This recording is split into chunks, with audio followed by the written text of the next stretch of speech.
Mis hermanos queridos y mis amigos, un muy buen día. Le damos gracias a Dios por este día y por el privilegio que tenemos de reunirnos para estudiar de nuevo la preciosa palabra de Dios aquí en el Evangelio de Lucas.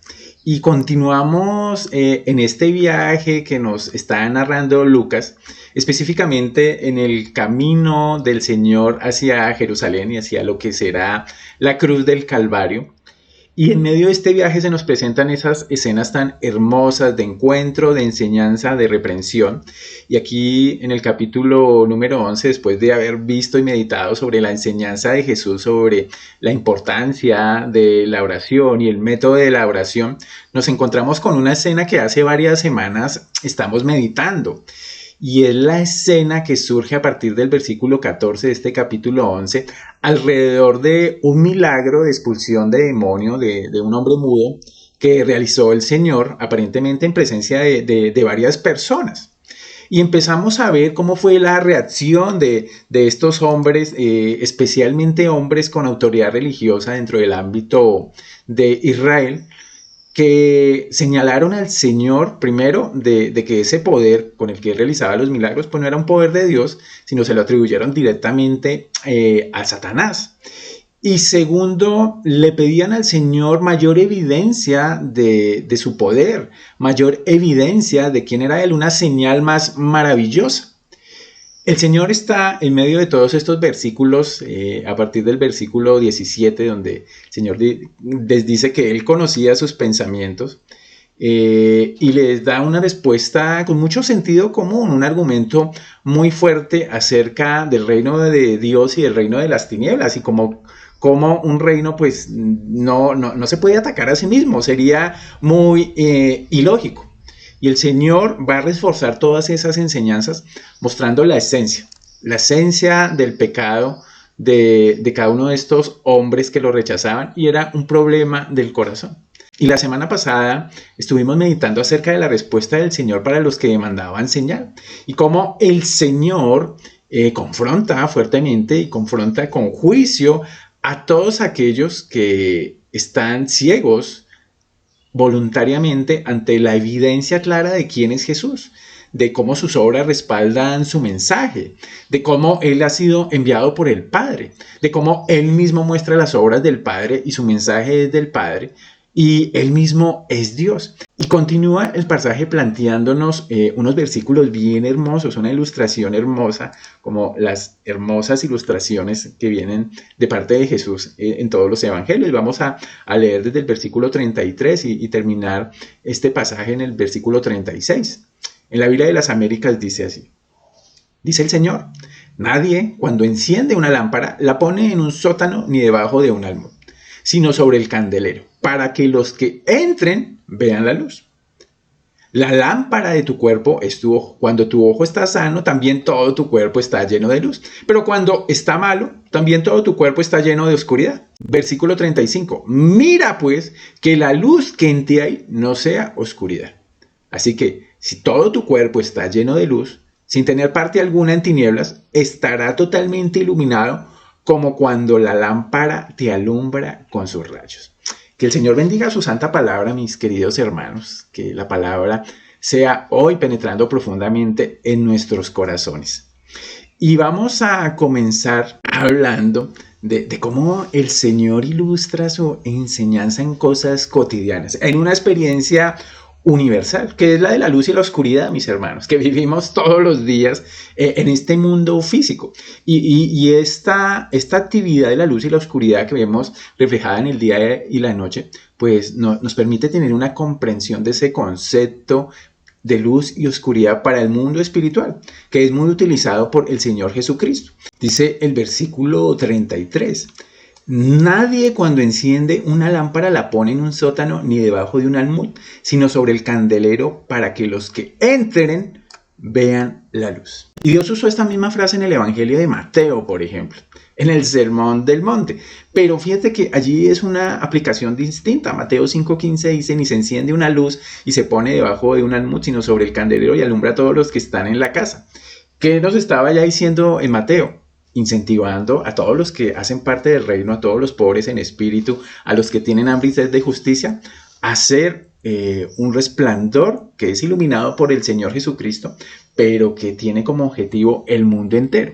Pero aquí en Judea el Señor está usando esta frase para demostrar que el problema de incredulidad no está en la ausencia de luz, sino en la falta de sensibilidad a esa luz. Lo que el Señor nos acaba de decir en el contexto es que ellos no necesitaban más señales. Las señales del Señor Jesucristo habían sido evidentes, tenían un peso muy grande. Y el Señor aquí usa esa frase en un sentido común para decir, mire, nadie enciende una lámpara y luego la esconde. ¿Qué sentido tendría eso? No la pone pues, desde debajo de una mesa, en un sótano. Si usted quiere alumbrar la sala de su casa, no esconde. Una lámpara tiene como propósito alumbrar y se coloca en un lugar donde todos los que entren a esa casa puedan ver esa luz. Y acá precisamente es lo que nos está diciendo el Señor. Él ha venido enviado por el Padre como una luz. Y su ministerio pues no se hizo al escondido. Su ministerio no se hizo en una sinagoga lejana. Su ministerio, fíjate, y lo hemos visto a lo largo del libro de Lucas, fue ampliamente público. Estuvo en la sinagoga, estuvo en las plazas predicando, haciendo milagros, estuvo en el mismo templo, estuvo en la ciudad, pero también estuvo en el campo. Aquí lo vemos en un camino entre ciudades haciendo estos milagros, predicando la palabra. Él se dirigió a las multitudes, se dirigió a los religiosos, se dirigió a los soldados, se dirigió a los cobradores de impuestos, a una gran variedad de personas, a los pobres, a los de clase media, a los de clase alta. El Señor no hizo acepción de personas para llevar su mensaje. Y durante esos 3 años de ministerio, mis queridos hermanos, el Señor se esforzó, trabajó arduamente para que la palabra que Él venía a revelar, las obras que Él venía a revelar, el mensaje del Evangelio, el mensaje de que el reino de Dios se había acercado, pues fuera llevado a toda esa población y ese mensaje fuera retransmitido, que es lo que hasta el día de hoy hacemos los creyentes, retransmitir el mensaje del Evangelio. El Evangelio de Juan, capítulo 8, versículo 12, nos dice el Señor, fíjate lo que dice, hablando de su propio ministerio. Otra vez Jesús les habló diciendo, yo soy la luz del mundo. Yo soy el que alumbra. Y ese concepto de luz, mis hermanos, lo tenemos enfocado en el libro de Génesis desde el principio. Finalmente la Biblia resalta la magnitud de 2 reinos espirituales, uno de la oscuridad y uno de la luz. Y el Señor nos dice aquí, mira, mi reino es de luz, yo soy la luz del mundo. El que me sigue no andará en tinieblas, sino que tendrá la luz de la ira. Él declaró que él mismo era la luz, de modo, mis hermanos, que nadie tenía excusa de decir, mira, la luz nunca llegó a donde yo estaba. La luz nunca me alcanzó. Mis hermanos, y sobre todo en esta parte de nuestro mundo, la luz, por la gracia de Dios, sigue siendo predicada. Cuando nosotros empezamos a ver el Evangelio de Juan, el servidor del Señor, Juan el Bautista, él aclaró una cosa muy importante, que él como profeta, que él como precursor, él no era la luz, sino que él estaba ahí para dar testimonio de la luz, dice Juan 1:8, aquella luz verdadera que alumbra a todo hombre. Y en un sentido, fíjate que el hombre siempre ha tenido una luz y es la luz de la revelación general de Dios. Tenemos una creación que refleja al autor de esa creación. Pero ahora que viene el Señor Jesucristo y que nos muestra su palabra, nos revela su palabra, la luz verdadera alumbra a todo hombre. Esa luz venía a este mundo. En el mundo estaba y el mundo por él fue hecho, anticipándonos que él era Dios creador. Pero el mundo no le conoció. Y entonces ese hermoso Dios, que la Escritura nos lo describe como que habita en luz inaccesible, a través de Jesucristo viene y se nos revela. El Señor Jesucristo se presentó públicamente como una gran luz. Y lo podemos aplicar para nuestras vidas en que hoy la luz sigue moviéndose entre nosotros.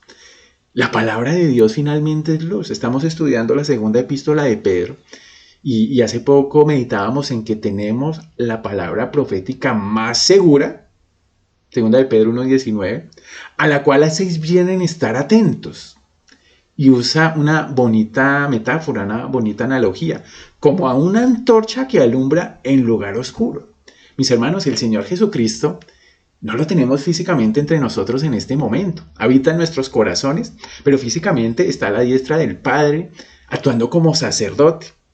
Y me gusta la ilustración que usa Pedro para hablarnos de que hasta que el día esclarezca, hasta que el Señor venga, hasta que el lucero de la mañana salga en nuestros corazones, o sea, cuando tengamos un encuentro perfecto con el Señor, hasta ese día, ¿sabe cuál es nuestra luz? Este libro precioso, la palabra de Dios, una antorcha que alumbra en lugar oscuro. Y reconocemos este mundo con todos sus males como un lugar oscuro en el que resplandece la luz de la palabra de Dios, mis hermanos, y alumbra a los hombres. Hermanos, no necesitamos convencer a la gente con esos argumentos apologéticos. Nuestra misión es predicar el Evangelio y la responsabilidad del oyente es decidir.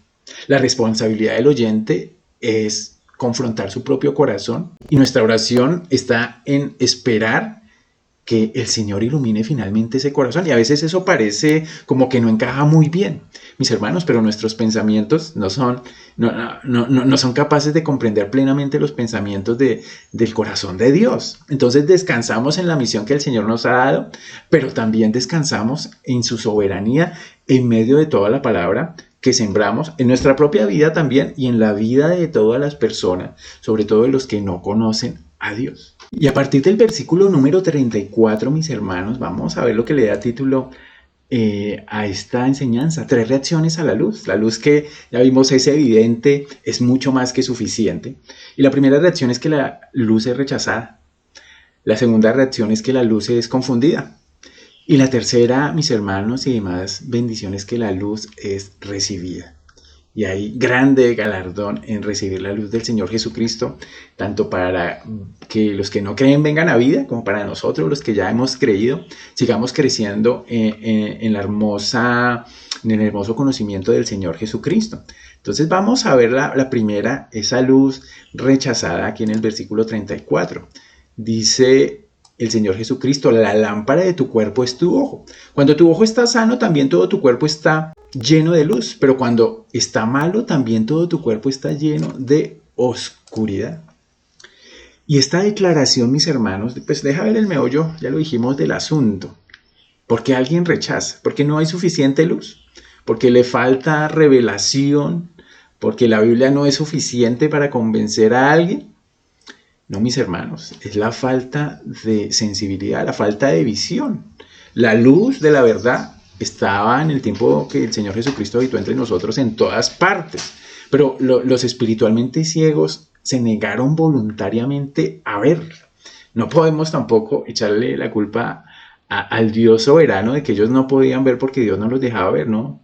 Era una responsabilidad de ellos y es una responsabilidad hoy día para todo hombre que tiene la revelación natural del Señor, pero también esta revelación especial de la palabra al que le llega el Evangelio, el poder recibirla. Y no obstante, después de haber presenciado todo esto, mis hermanos, pues hemos visto una gran cantidad de gente con una característica muy especial. Era gente religiosa que rechazaron al Señor Jesucristo, rechazaron la palabra que traía Jesús, rechazaron la obra de Jesús y finalmente lo llevaron hasta la cruz del Gólgota. ¿Cuál era el problema? Pues, mis hermanos, el Señor usa esta ilustración del ojo, que era también para ellos muy natural, por donde recibimos la gran mayoría de información sobre el mundo exterior. ¿Por cuál de nuestros sentidos? Sin lugar a dudas, queridos hermanos, es por el ojo. Si el ojo no funciona bien, la capacidad de conocer el mundo, de conocer las cosas, nuestro ojo físico no funciona bien, pues hacen que el cerebro no capte las cosas de la mejor manera. Entonces el Señor dice que el ojo es muy importante en la vida física, pero en la vida espiritual mucho más. Y el problema es esa ceguera espiritual que no se reconoce, porque el Evangelio lo que nos dice es: fíjate que tú eres ciego, tu pecado te hace ciego, el reino donde habitas te hace ciego. Pero el que no reconoce, que no ve, mis hermanos, ¿cómo va a buscar ayuda? ¿Cómo va a pedir al Señor Jesucristo: déjame ver? Si alguien no se reconoce como ciego. El ojo por naturaleza está oscurecido espiritualmente. Y nosotros por mucho tiempo, mis hermanos, no nos dimos cuenta de que éramos ciegos los creyentes. Creíamos que nos las sabíamos todas, que teníamos todo bajo control, pero el Evangelio finalmente nos confrontó con nuestra propia ceguera. El Señor Jesucristo en el Evangelio de Juan, que habla mucho sobre la luz, la oscuridad y sobre esta sensibilidad, hay un pasaje famosísimo en Juan 3:19 que nos dice, oiga, ¿cómo definiríamos la condenación?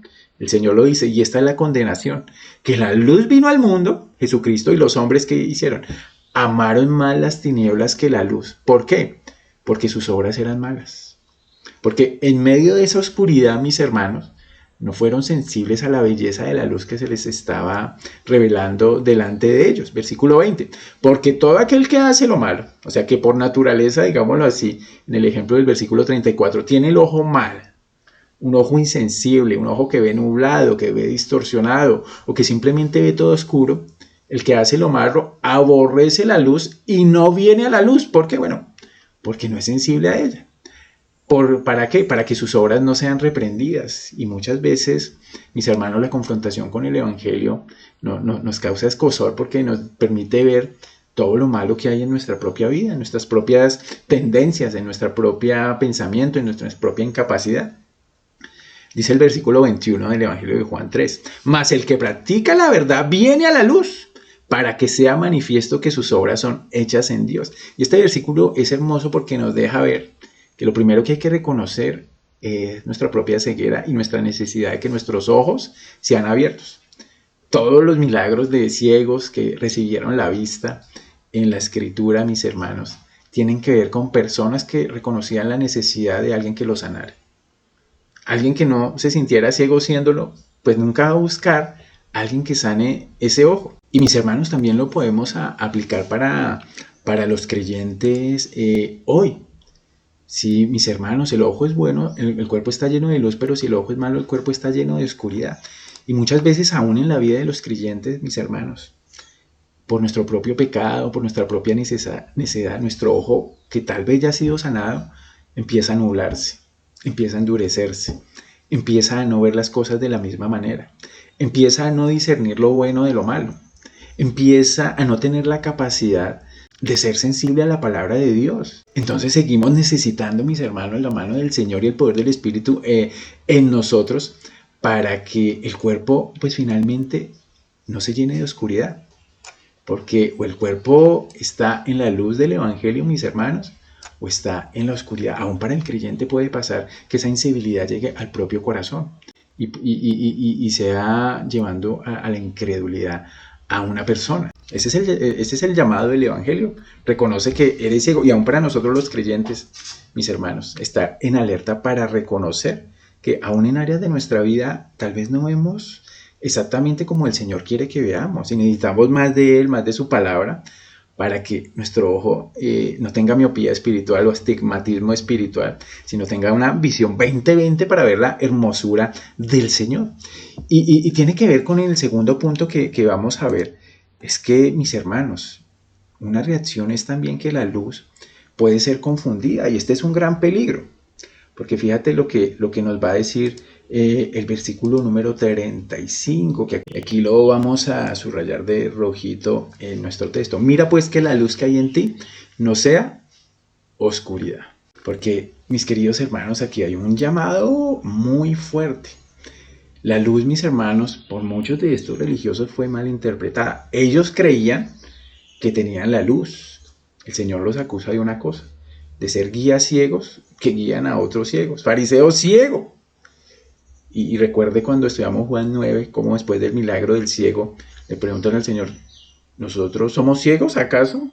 Lo que le están diciendo es, ¿cómo se te ocurre que nosotros somos ciegos? Y el Señor dice, ¿ustedes creen que ven, pero realmente no? Bueno, aquí hay un llamado, mis hermanos, por eso el texto dice un contundente, mira, examina, escarba, está atento, observa con cuidado, porque este es un asunto muy importante. Finalmente, ¿de qué se trata? Del alma. ¿Cuál es el peligro? El autoengaño. Lamentablemente hay personas, sobre todo en movimientos sectarios y heréticos, que tienen un convencimiento de estar en la verdad, mis hermanos, que tienen un conocimiento finalmente de ser creyentes, de ser nacidos de nuevo, y yo creo que la gran mayoría son sinceros. Ellos están sinceramente engañados. Recuerde el mismo Saulo que antes de ser confrontado por el Señor tenía una convicción profunda de que él estaba sirviendo a Dios, de que lo que estaba haciendo él era un trabajo para Dios, de que él era un elegido de Dios y que perseguir cristianos era agradable a Dios. Y él tenía un convencimiento en eso. Después escribe Pablo hablando de ese autoconvencimiento que muchos profesan ser sabios y finalmente se hicieron necios. Muchos cambiaron la gloria del Dios incorruptible, dice Romanos 1, 22, en semejanza de imagen de hombre corruptible, de aves, de cuadrúpedos y de reptiles, pensando que esa idolatría, llamémosla así, era adorar a Dios. Y mis hermanos, lamentablemente el ojo de la mente fácilmente se autoengaña. Y estos religiosos querían estar en la luz y que necesitaban, y a qué lo llamó el Señor continuamente. Oiga, revísese, no vaya usted esté confundido. Oiga, revísese. Tal vez usted está llamando luz a lo que no es luz. Y ese discernimiento, mis hermanos, también es un llamado hoy para nosotros, donde hay tantas voces hablando cosas acerca de Jesús, donde hay tanta gente diciendo, mira, yo te traigo la verdad de Jesús, o te traigo esta experiencia sobre Jesús, o te traigo esta terapia que tiene que ver con Jesús. Y muchos hoy llaman cosas bíblicas a cosas que tienen que ver más bien con una ciencia psicológica, o con una ciencia esotérica, o con una ciencia astral.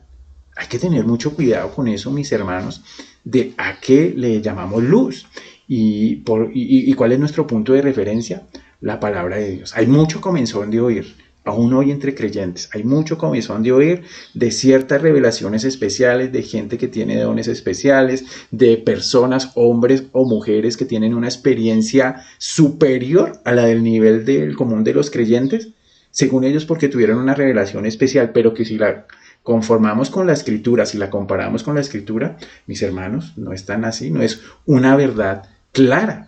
Lo que nos dice aquí es que necesitamos un ojo que mire claramente y que discierna la palabra de Dios. Como creyentes lo necesitamos también cada uno de nosotros. Y esto es algo sumamente importante para los creyentes a los que el mismo Pablo llama, mis hermanos, hoy es el día aceptable, ahora es el día de salvación.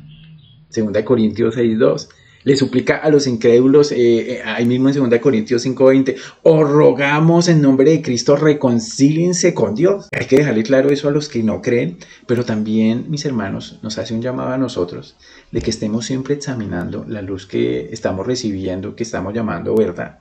Porque esa luz que aparentemente puede ser muy bonita, muy apreciable, que podemos llamar hasta de bendición, puede ser una luz que no provenga del Señor Jesús, que no provenga de la verdad escritural, que el Señor nos ha dado la capacidad de razonamiento para entenderla, para estudiarla juiciosamente y para sacar de allí esas verdades espirituales que finalmente nos permiten discernir y discernir cada vez más. Ser sensibles a las verdades espirituales es un ejercicio de todos los días y es al que nos llama un poquito aquí el Señor en el versículo 35. Y aquí el versículo 36 finalmente nos alienta, mis queridos hermanos, y ese es lo tercero que vamos a ver, y finalmente la luz que se ha recibido y el ánimo que nos da el Señor de recibir la luz a cada uno de nosotros. Dice el versículo 36, así que si todo tu cuerpo está lleno de luz, sin tener parte alguna en tinieblas, estará totalmente iluminado, como cuando la lámpara te alumbra con sus rayos. El Señor nos está mostrando aquí los efectos de la luz y que esos efectos finalmente son visibles. La luz finalmente no puede ser detenida por las tinieblas. Donde se prende la luz del Señor Jesús, mis hermanos, ahí hay bendición. Y lo que estamos buscando en todos los que tal vez les compartimos, que la luz se prenda en ese corazón. La conversión, mis hermanos, trae un despertar de la conciencia y conforme vamos avanzando vamos siendo más sensibles a la voz de Dios en su palabra, nos hace más sensibles a esa palabra de Dios que el Señor nos ha regalado. Si todo tu cuerpo está lleno de luz, está lleno de luz, sin tener parte alguna en las tinieblas, estará totalmente iluminado, como cuando la lámpara te alumbra con sus rayos. La Nueva Traducción Viviente dice, si estás lleno de luz, sin rincones oscuros, entonces toda tu vida será radiante como si un reflector te llenara con su luz. Y la ilustración es muy bonita, mis hermanos, porque la invitación que nos hace a los que hemos recibido la luz es que esa luz penetre cada área de nuestro ser Y finalmente cuando eso pasa, esa luz se va a desbordar naturalmente por todas las partes y nosotros vamos a hacer luz con nuestra propia vida alrededor de todos los que están ahí viéndonos. Lamentablemente muchas veces no reflejamos esa luz, pero si esa luz se refleja, mis hermanos, qué hermoso será. La Biblia dice que el Dios de este siglo cegó el entendimiento de los incrédulos para que no le resplandezca la luz del Evangelio de la gloria de Cristo, la imagen de Dios. Pero fíjate que es el poder de Dios, el mismo poder, dice el versículo de 2 Corintios 4:6, que mandó que de las tinieblas resplandeciese la luz, es el que resplandeció en nuestros corazones. O sea, nosotros somos un reflector de la luz del mismo Jesucristo, del mismo poder para que eso se llevara a cabo, el mismo poder con el que fue creada todas las cosas, las que fueron llamadas a existencia, con ese mismo poder es que un ojo se vuelve sensible, un corazón pasa de ser de piedra a ser de carne, y es un milagro. Y nos volvemos un milagro andante y una señal y un testimonio del poder del Señor Jesucristo que respalda este libro, finalmente. Por eso la conversión como milagro, mis hermanos, está diseñada para que sea visible a los que están alrededor. ¿Y cuál es nuestra responsabilidad ahí, mis hermanos? Estar muy atentos. Ya vimos que se nos da una responsabilidad de examinar, de estar atentos, de estar en guardia, de estar alerta, pero también se nos da una responsabilidad de alimentar en la medida, mis hermanos, que profundizamos en la palabra de Dios, nuestro discernimiento va aumentando. Dice que el libro de Hebreos 4, que la palabra de Dios es como una espada que penetra hasta lo más profundo. Y cuando penetra hasta lo más profundo, como que nos abre, nos muestra lo que hay en nuestro interior. En la medida que vamos profundizando en la palabra de Dios, se nos va mostrando todas esas áreas donde todavía hay tinieblas, donde todavía se necesita iluminación del Señor, y eso es parte de nuestro crecimiento espiritual.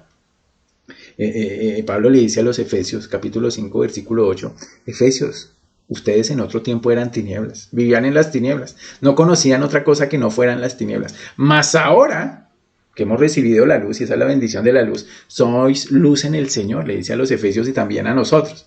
Ahora ustedes, ¿qué tienen que hacer, Efesios? Sencillo, en 3 palabras, 4 palabras, anden como lo que son, anden como hijos de luz. Y eso va a significar, mis hermanos, que profundizamos en la Escritura, que profundizamos en la palabra de Dios, en la experiencia de una relación continua con el Señor, para que Él nos vaya mostrando, así como el salmista pedía, Señor, examíname, déjame ver lo que está mal, porque muchas veces somos ciegos a nuestro propio carácter. Muchas veces somos confrontados por otros y decimos, no, pero yo no soy así, o yo no tengo estas actitudes, no nos damos cuenta. Y necesitamos que la luz de la palabra de Dios, que muchas veces viene por medio de otros. Ahora que hemos sido llamados a la luz, ahora que andamos en la luz, primera de Juan 1:5 nos habla de que ahora andamos en luz, ahora que somos hijos de la luz, que disfrutamos esa comunión con el Señor de luz. Mis hermanos, pues estamos por un lado agradecidos por esa luz que nos alumbra por la gracia de Dios, pero también tenemos una responsabilidad grande de que esa luz resplandezca en medio de una generación maligna y perversa, nos dice Pablo en su carta a los Filipenses. Entonces, como para concluir, mis hermanos, cosas hermosas. Aquí sabemos que el problema, lo primero que vamos a decir es que el problema de la incredulidad no es falta de la evidencia, sino de la dureza del corazón, de la insensibilidad del ojo para el que está ciego, muchas veces puesta por Satanás, según Pablo nos dice en 2 Corintios. Y esa es una realidad a la que nos debemos enfrentar. Por eso descansamos ¿en qué? En cumplir nuestra misión, llevar la palabra de Dios y en orar al Señor. Señor, resplandece en el corazón de mi familiar, de mi amigo, de mi vecino, de mi conocido, del que está llegando a la iglesia. Lo segundo que va de la mano con eso es, no somos llamados a convencer a la gente, mis hermanos, con argumentos muchas veces sofisticados. La gente no va a llegar a los pies del Señor por eso, ni a contender con la gente acerca pues de lo que ellos hacen. La Biblia nos dice simplemente que ellos son incrédulos, que no conocen a Dios, que están ciegos, que necesitan la luz de Cristo. ¿Qué se nos llama a predicar? El evangelio de que Cristo vino al mundo, murió por nuestros pecados, fue sepultado, pero resucitó y es la señal magnífica que hemos estudiado, que hoy está claramente permanente. No hay una tumba donde buscar a Jesús. Y lo tercero, una tercera conclusión, mis hermanos, que les propongo es que ya que el Señor nos alcanzó con su luz, pues debemos vivir y estar buscando vivir conforme a esa luz. Y eso va a significar, como dijimos, estar en constante examen de nuestra propia vida para ver si tal vez a veces confundimos la luz. Estar filtrando sobre todo lo que llega a nuestra vida diciendo que es la verdad, porque creo que es una tarea más fácil reconocer lo que es absolutamente mal. Pero hay muchas cosas que aparentemente se presentan como verdad, que no son verdad. Y tenemos, como dice Hebreos, tener los sentidos ejercitados en el discernimiento del bien y del mal. No dejarnos meter gato por liebre. Mis hermanos, hay hermosas cosas que hemos visto hoy. Y la gran pregunta, mis hermanos, que nos podemos hacer es, tal vez usted ha rechazado la luz y no es creyente. Tal vez esa luz usted cree que la capta como realmente es y hay una luz de confusión ahí. O hemos recibido la luz y estamos sentados en la luz y estamos creciendo en que esa luz penetre profundamente en toda nuestra vida. ¿Cuál es nuestra reacción a la luz? Sería la pregunta final. Mis hermanos, eso era lo que les quería compartir. El Señor los continúe bendiciendo con su luz. Nos veremos, si Dios lo permite, el viernes. Un abrazo para todos. Feliz día. Chao.